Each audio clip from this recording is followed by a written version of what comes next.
Kibler faithful, welcome on in to the Cleveland Pulse. Game 2 pregame show. Lot to go over. Not really, kind of. Here we are. If you're in the chat, hit that like button. I know we're always late. I get it. 20 seconds late, 30 seconds.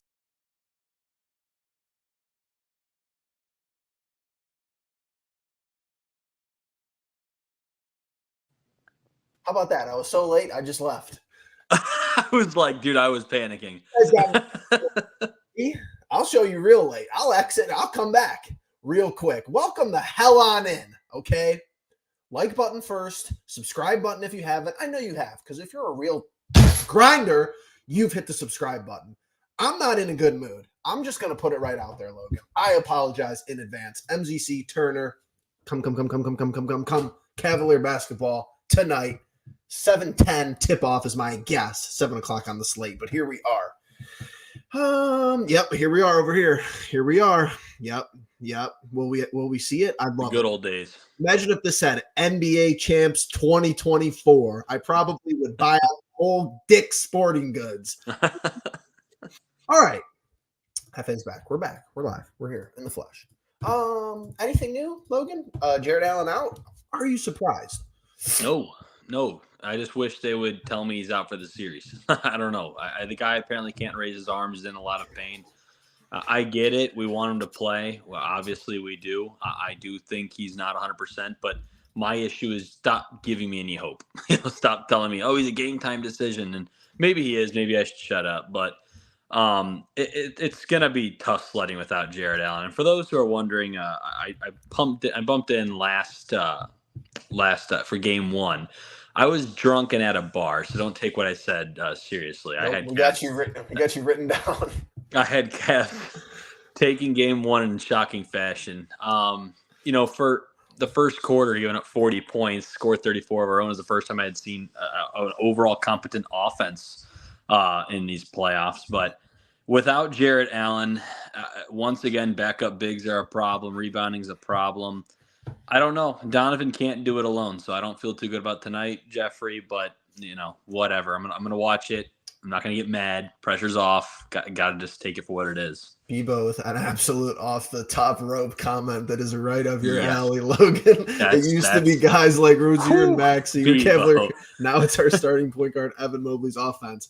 In fairness, Turner has Garland legacy game tonight. I mean, a 40-point, 10-assist Garland game would tantalize the fan base. I don't even know. I wouldn't even be able to speak if he goes for 40 and 10, because just what I've seen and what we've seen as a collective, the whole playoffs has just not been anywhere close. Here's another thing.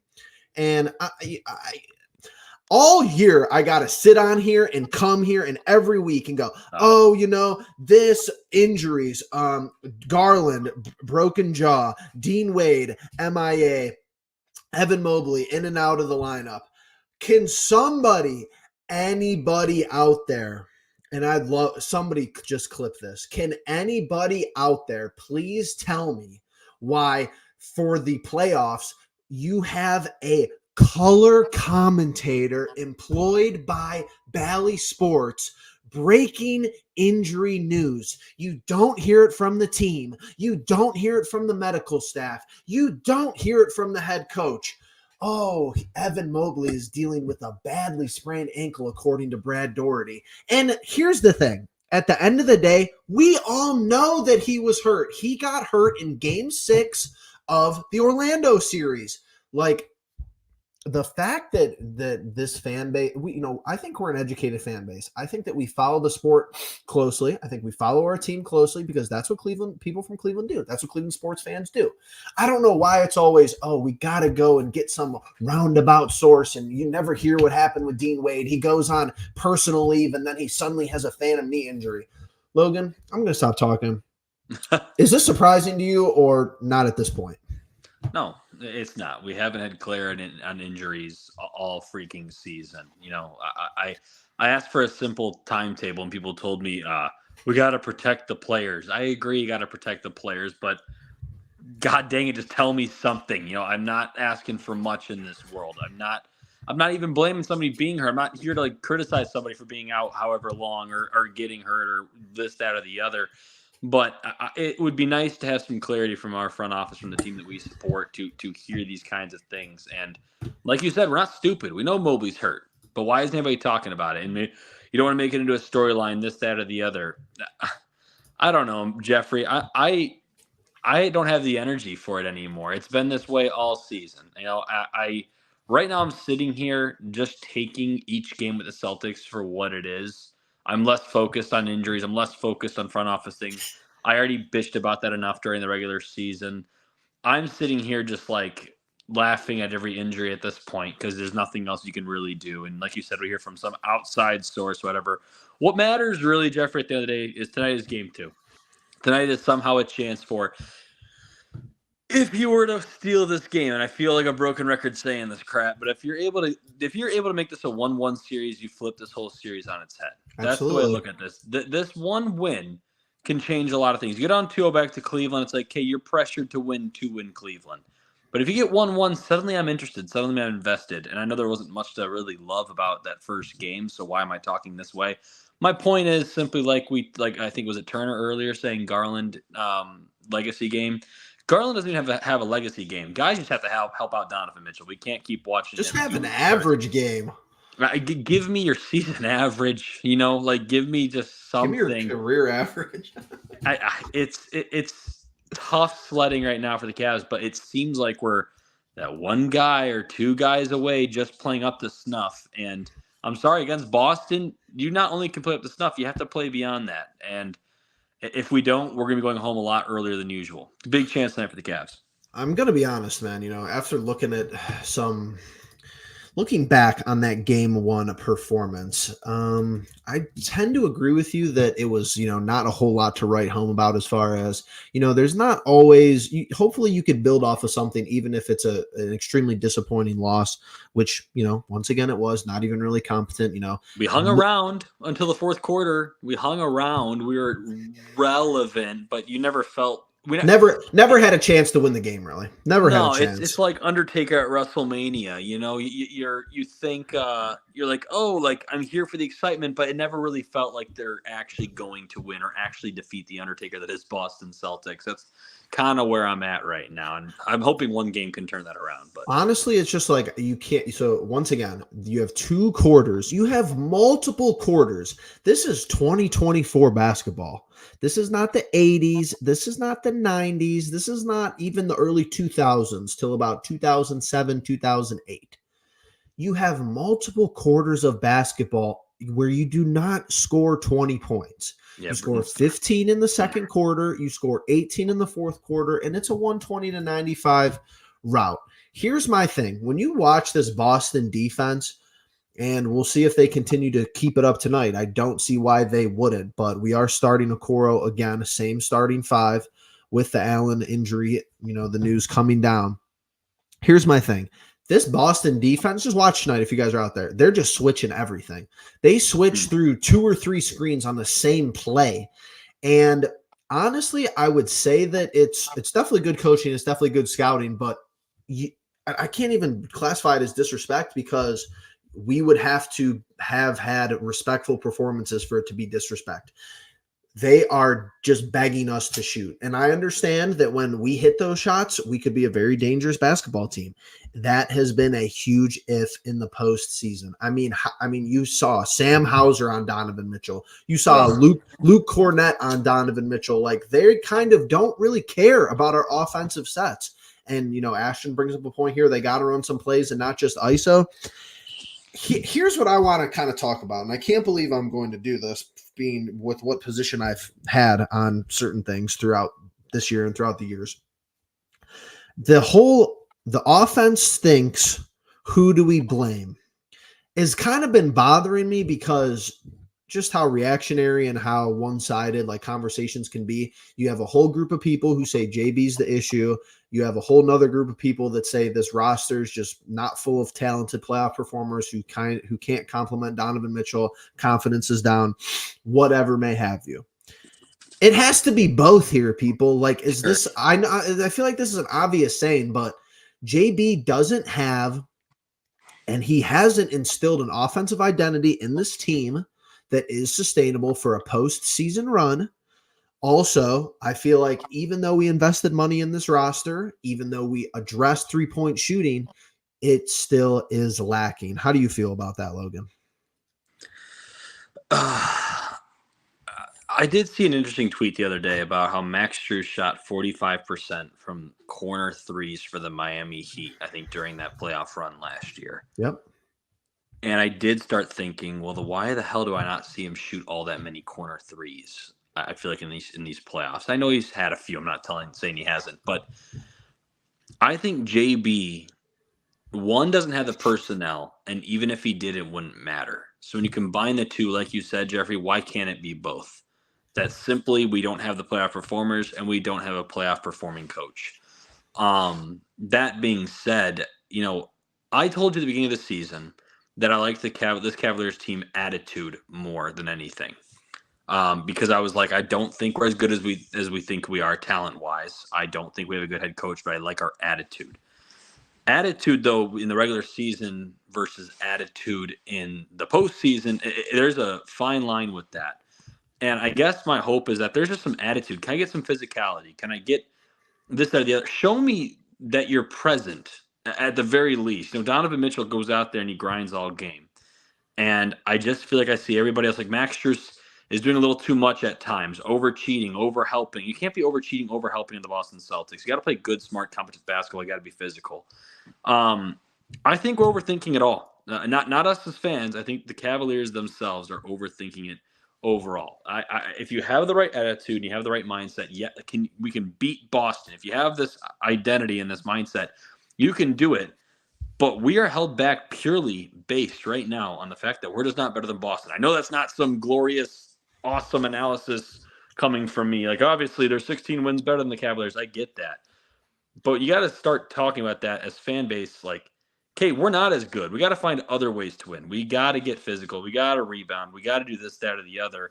And I just don't think JB is capable of finding those other avenues to get victories. Does that make sense, Jeffrey? It's a long way of me explaining it. It just seems like and I feel like we've, once again, something that we've said all year and even a little bit of last year, I feel like post All-Star break, you just need so many things, almost everything to go correctly for this team to win a game. And a lot of that starts with home court advantage that we've seen in this postseason.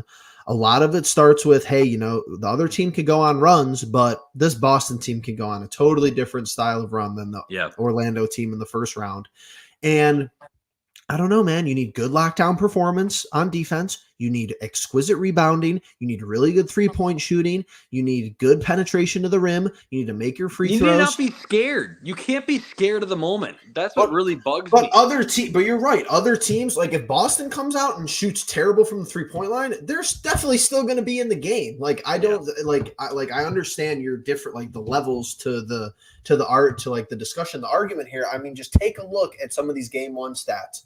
So 41% from the field, 26.2% from three. I think a goal is just to get. Can you get to 30%? Can you get to 30? Can you make 30% of your threes? 11 of 42, and I'm not opposed to that formula because this is who you've become. Unfortunately, you've become the team where hopefully you chuck up 43s and hopefully you make 18 or 19 of them. And then maybe it's a game in the fourth quarter. If we don't do stupid shit in the last 2 minutes and not turn the ball over, we could probably win. I didn't know the total rebounding was quite that bad. I thought total rebounding, I thought it was 10 or so. I didn't realize it was 17. Doubled up on offensive rebounds, 13 to 7. They have more assists than us. They have, more than double the blocks than we do. They have 7 blocks. Well, what did I say one of our keys was when we were breaking down this series? I said we had to get some more assists. 19 assists is not going to get it done. I'm sorry. Nope. To beat a good team, it's like beating a full court press. You pass through it. You pass through the talent that is Boston. And like Ashton said, ISO Mitchell, ISO Mitchell, ISO Mitchell. When you become this predictable as a team, it's going to be a quick series. We are too predictable. We've been saying that for, Jeffrey, 2 years now? I feel like we said we're a good, solid basketball team, but we're predictable. So when you play a competent, good basketball team in the playoffs with good coaching, good players, good talent, this is the result. And honestly, it's just so mind-boggling, and it's the most frustrating part when you see this team literally go 17-game win streak or 19 out of 20. And yes, it's regular season games against a myriad of opponents, all who were very unlikely to be better than us roster-wise, talent-wise, composition-wise, even coaching-wise. And I Yeah, understand, but you've seen this team where it almost looks like we're the unstoppable force at sometimes. The threes are sure. raining. The transition, dunks are coming along. They're passing the ball at a high level. This is just disgusting. Strus, 35 minutes, 5 points. On the craziest part about game one, and I can't believe 14, 5, and 3 for Garland is like, you know, it could have been worse. I can't believe that that could have been worse. But outside of Strus, you're not opposed to the rest of these starters' numbers. 17 and 13 for Mobley. Okoro gives you 11 points, doesn't really do anything else, which is kind of an issue, especially if he's playing the 3 or the Sure. 4, whatever he's supposed to be playing.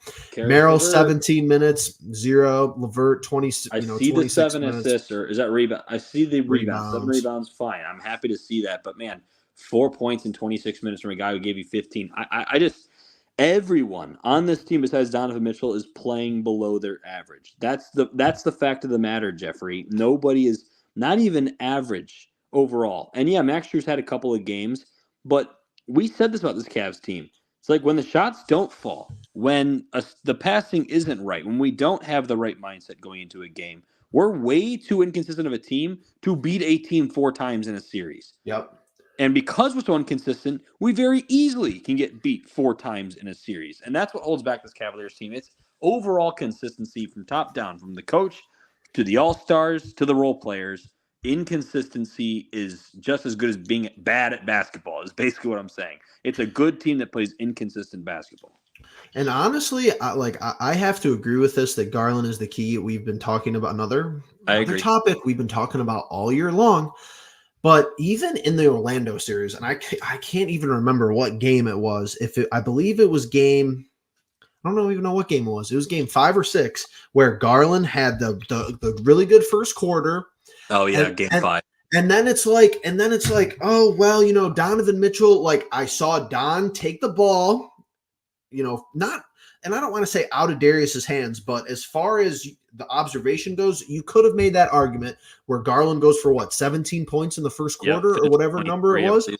Yeah. So yeah, and he finishes with 23. So it's like it's at the end of the day, if DG is hot, you have to keep giving him the ball. Yeah, It's 'cause really he's a confidence player. We talked about this, Yes, Jeffrey. it's Like, really unfortunate that is like your offensive game plan, but your offensive plan tonight for me is almost let DG chuck up like 2 or 3 threes on the first couple offensive possessions. If they go in, keep giving him the ball. Even if he's not the one, let Don run the offense and have DG. What does it matter at this point? The Boston Celtics are switching everything.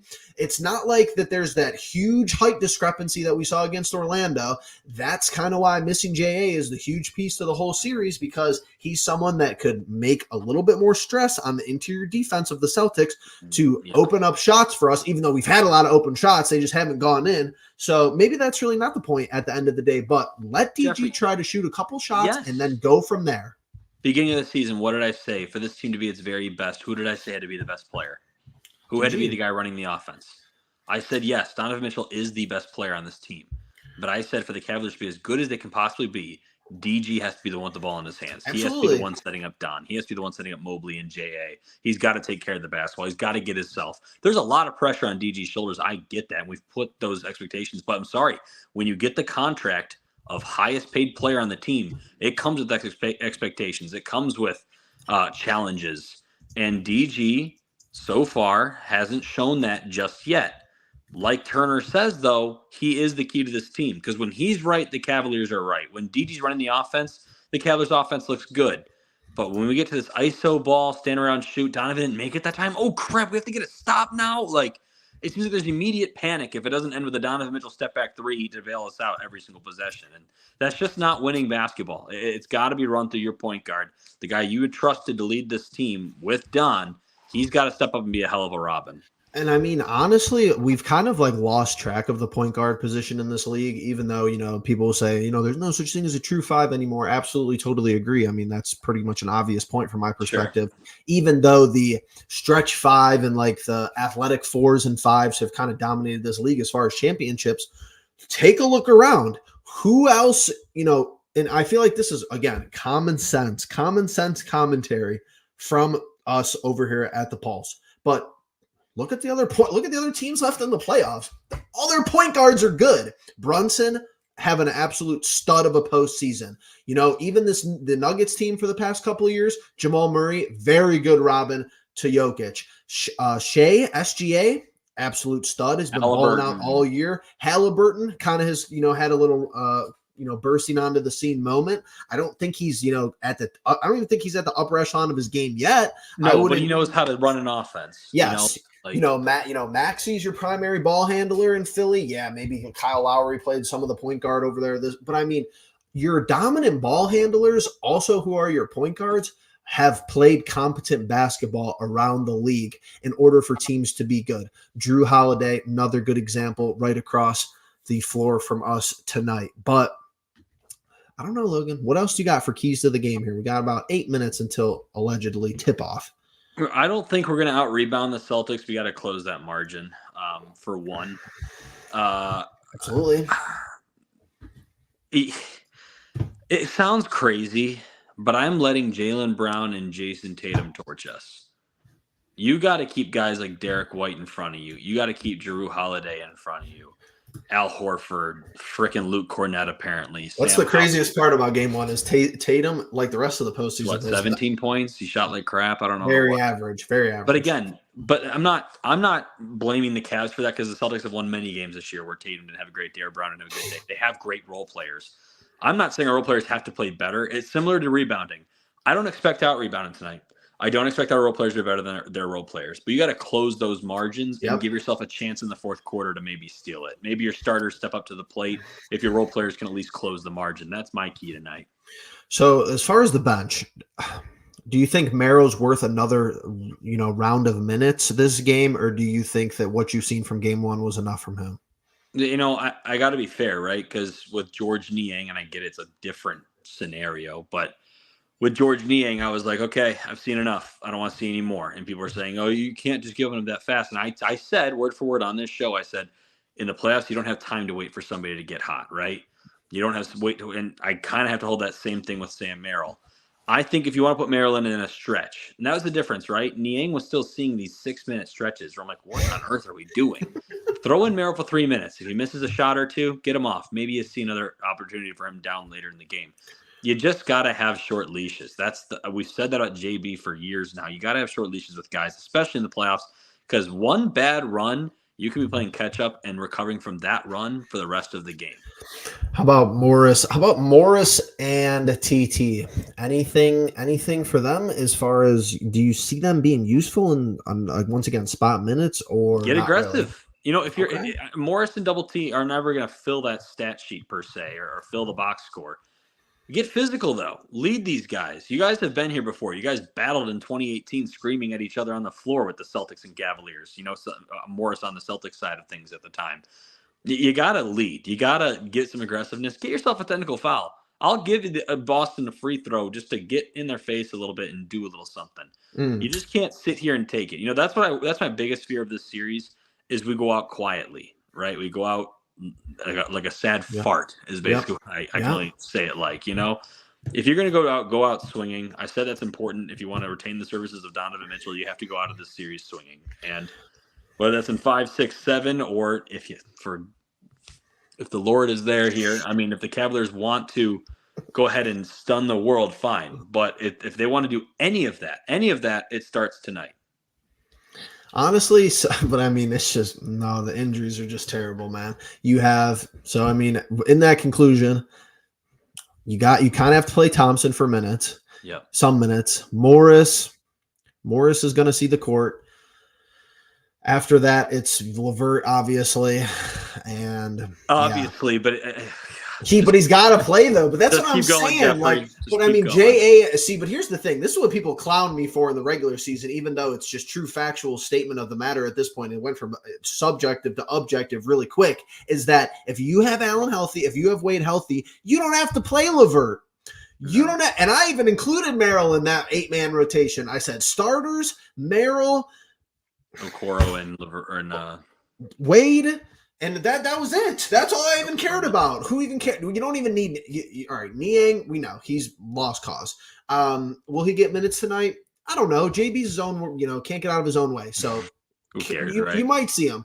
You have nobody else though. You literally have nobody else. I can't even believe that it's playoff basketball, and I'm saying that Tristan Thompson in 2024 and Marcus Morris Sr. in 2024 are going to see playoff minutes against the number 1 seed in the East, and that if Craig Porter Jr. was healthy, he'd probably be seeing some minutes too. And if Ty Jerome was healthy, he'd probably be seeing some minutes too if he didn't sit out all year. But here we are. And Freddie B, this is a good point. I want to hit on this really quickly before we go over kind of some topics or some predictions, and before we get out of here, before we wrap up here, before tip off. Who do the Celtics have that can stop the Cavs at the rim? Great question. I'm glad that you asked. As far as answering that in one player, the answer is technically nobody. Now let me rephrase. Now let me expand on this. It's nobody because that's kind of what they want. That's how they play it, and that's how they like it. They rotate down toward the ball. They fill in the gaps as far as the paint and as far as the interior of the defense. You didn't see the Donovan Mitchell, getting to the rim just as easy as he did against Orlando. And a lot of people said that Orlando's defense is better, and we're going to have a lot more open opportunity than we were against Boston. Scored 95 points again. So let's get that out of our head until they show us something. Here's the thing. They switch screens. They just play good team defense. They communicate. Yes, they play good team defense basketball. They don't need a rim stopper. Tatum is 6'8", 6'9". Jaylen Brown's not a small guy. Horford obviously is their starter, and they have Hauser, they have Cornette. They have guys who know how to play defense. Good organization, good coaching. They show their hands. They move their feet. They don't need a rim stopper. We stop ourselves. Mobley ain't going to go up with authority. Nobody else does. You don't need a rim stopper when you can't get past the first line of defense. You have Derek White, Jrue Holiday, and Jaylen Brown defending the perimeter. Makes it really tough to get to the basket.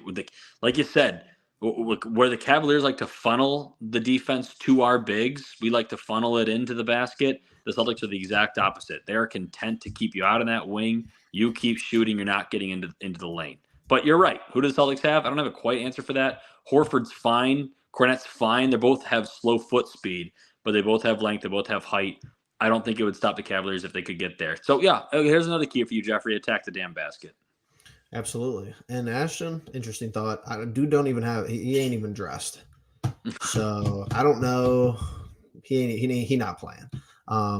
But the craziest part is, I think CPJ would be playing if he didn't get hurt the last game of the year. I think that with the way Garland has been playing, I think JB would have – I would hope that JB would have gave him a chance at least for a couple minutes in the Orlando series. But before we hop off here, Cavs winning this game? No, but it'd be really cool. Absolutely. I think they're going to show a better performance tonight. Certainly, I think they'll be more comfortable. But this is a damn good Boston team. Kind of final wrap up here. My keys of the game. Hopefully, you get out to like a 10 or 15 point lead, and you could sustain that into halftime. Here's your formula if you want to win tonight. Get out to about I'll even say 8. Give me an 8 to 14 point lead going into halftime. Don't completely lose your mind in the third quarter. Even if you're down 2 or 4 after the third quarter. Sure. Go ahead and try to win it in the fourth. That's going to be your formula for every one of these games, even the games at home. And I hate to break it to people. If you see Boston up double digits, and if you see them up 15, game's probably over. It could be the first 5 minutes. If it's 20-5, game's probably over. Hate to be that guy. They have more firepower than us. We're not playing basketball at a high level. That could all change tonight. You never know. So here's the hoping. Here's the trying. And we got games 3 and 4 in Cleveland. But besides that, any final thoughts, Logan? Nope, go get him, Kez. The challenge is there. Why not rise to it? You have nothing to lose. You're going to Cleveland. You might as well go back with a game out of Boston. I'll always say, let them know. I'm still always at this Cavaliers team, as upsetting as it is and as down as we can be almost all the time. We love our wine and golders. So let's go ahead. We're gonna shock the world tonight. This time, Jeffrey. I'm not even drunk, so this time I mean it. Hey, man. We'd love for them to prove us wrong and win this game. I mean, absolutely. Make it interesting. Let me watch something interesting. But here's my thing on the flip side, before I sign off here. If you lose this game by 25, I don't want to hear Boston did their job. No. They did. That is true, but don't use Cleveland didn't do theirs. Don't use it as a crutch like that. Like losing, being outscored by 50 combined points in the first two games. Yeah, okay, Boston defended home court. Congratulations. That ain't it, fam. But with that all being said, 2/3 of the Cavs encapsulated crew. Justin not here tonight. Unfortunate. I'm sure we'll get his thoughts. Kind of gotten his thoughts all day today, but we'll be getting it here leading up to tip off. Cleveland Pulse here. Game 2, Cavs, Celtics. Let's see if we can even it up and go 1-1 back to Cleveland. But with that all being said, we appreciate you being the pulse of it all. Peace.